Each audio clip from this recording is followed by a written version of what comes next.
Pernah kebayang nggak gimana kalau bidang ilmu yang paling krusial buat memahami dunia kita sekarang ini ternyata udah hilang ditelan zaman?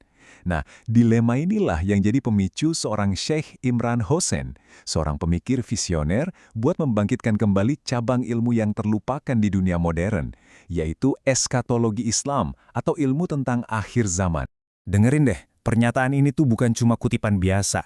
Ini tuh deklarasi misinya. Dia bukan cuma belajar, tapi benar-benar ngebangun satu disiplin ilmu dari nol di tengah dunia modern yang seringkali skeptis. Nah, yuk kita bedah bareng-bareng gimana caranya.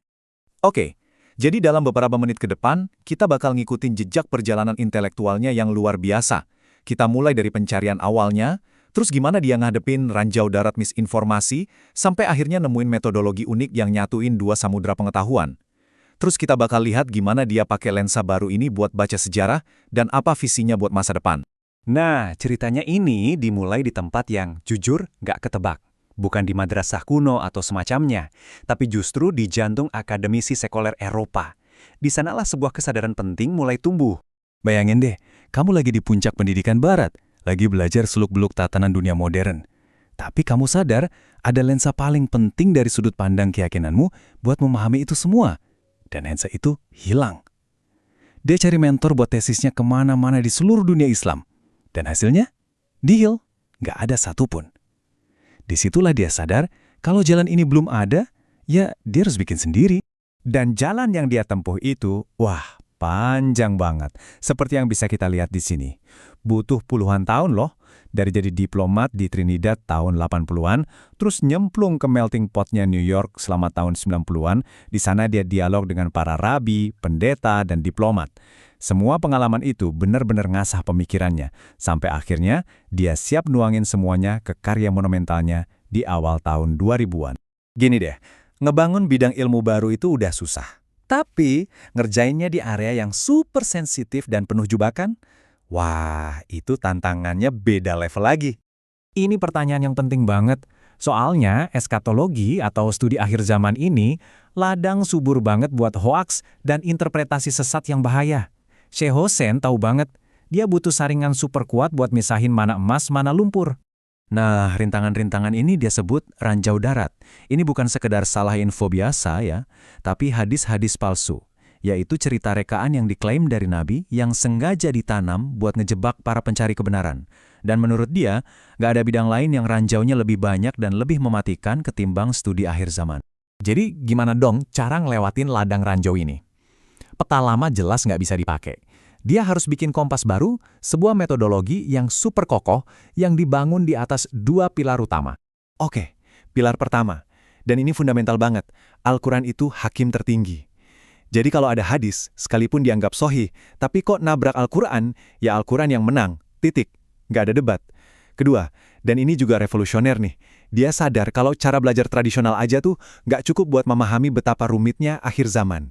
Nah, di sini nih letak beda kuncinya. Bisa kita lihat di sini. Di kiri itu model terpisah.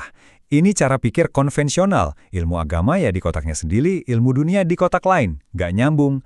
Nah, model yang dia usulkan itu yang di kanan. Model terintegrasi. Ada jembatan yang nyambungin keduanya, jadi pemahamannya utuh. Dia nyebut ini pertemuan dua samudra pengetahuan. Di satu sisi, ada samudra pengetahuan eksternal. Ini soal politik, ekonomi, sejarah yang kita pelajari di luar. Sisi satunya lagi, samudra pengetahuan internal. Ini datangnya dari hati, dari spiritualitas. Tanpa nyatuin dua-duanya secara harmonis, kata Sheikh Hosein, pemahaman kita bakal selalu pincang. Oke, terus hasilnya apa kalau kita pakai metodologi baru ini? Hasilnya, kita jadi bisa ngelihat sejarah, kitab suci, bahkan berita hari ini dengan kacamata yang benar-benar baru. Yuk kita lihat contoh konkretnya. Soal pohon terlarang di surga, menurut dia itu bukan cuma nafsu seksual, tapi jauh lebih besar dari itu. Nafsu kekuasaan, pengen hidup abadi dan merasa superior. Soal isu modern, lensanya itu menyoroti tantangan-tantangan unik dalam pernikahan di akhir zaman. Dan mungkin yang paling gede nih, dia ngelihat sosok misterius Dzulkarnain itu bukan cuma cerita masa lalu yang udah kelar, tapi sebuah kekuatan yang muncul 2 kali dalam sejarah. Nah, ini nih yang bawa kita ke pertanyaan geopolitik paling seru dari analisisnya. Kalau kemunculan pertamanya ribuan tahun lalu, terus siapa atau apa yang jadi kemunculan kedua di zaman kita sekarang? Jadi, Sheikh Hossein pakai proses eliminasi yang logis. Bisa kita lihat di sini. Kekaisaran Ottoman, coret.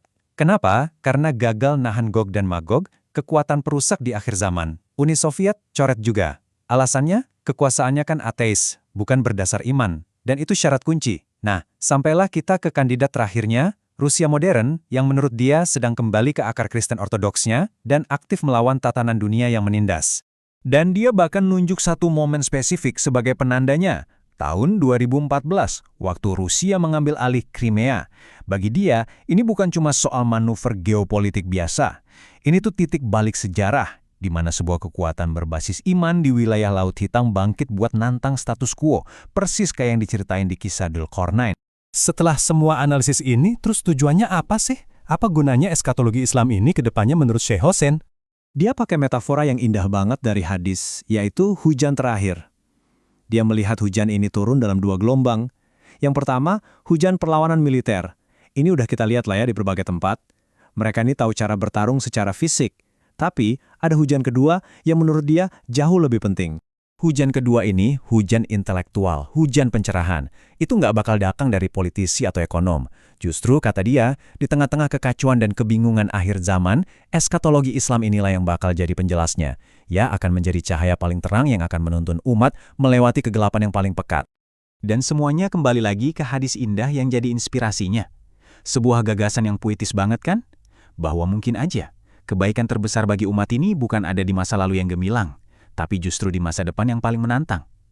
Sebuah pemikiran mendalam yang merangkum pencarian seumur hidup Syekh Imran Hossein untuk membangkitkan lagi pengetahuan yang hilang, tepat di saat kita paling membutuhkannya.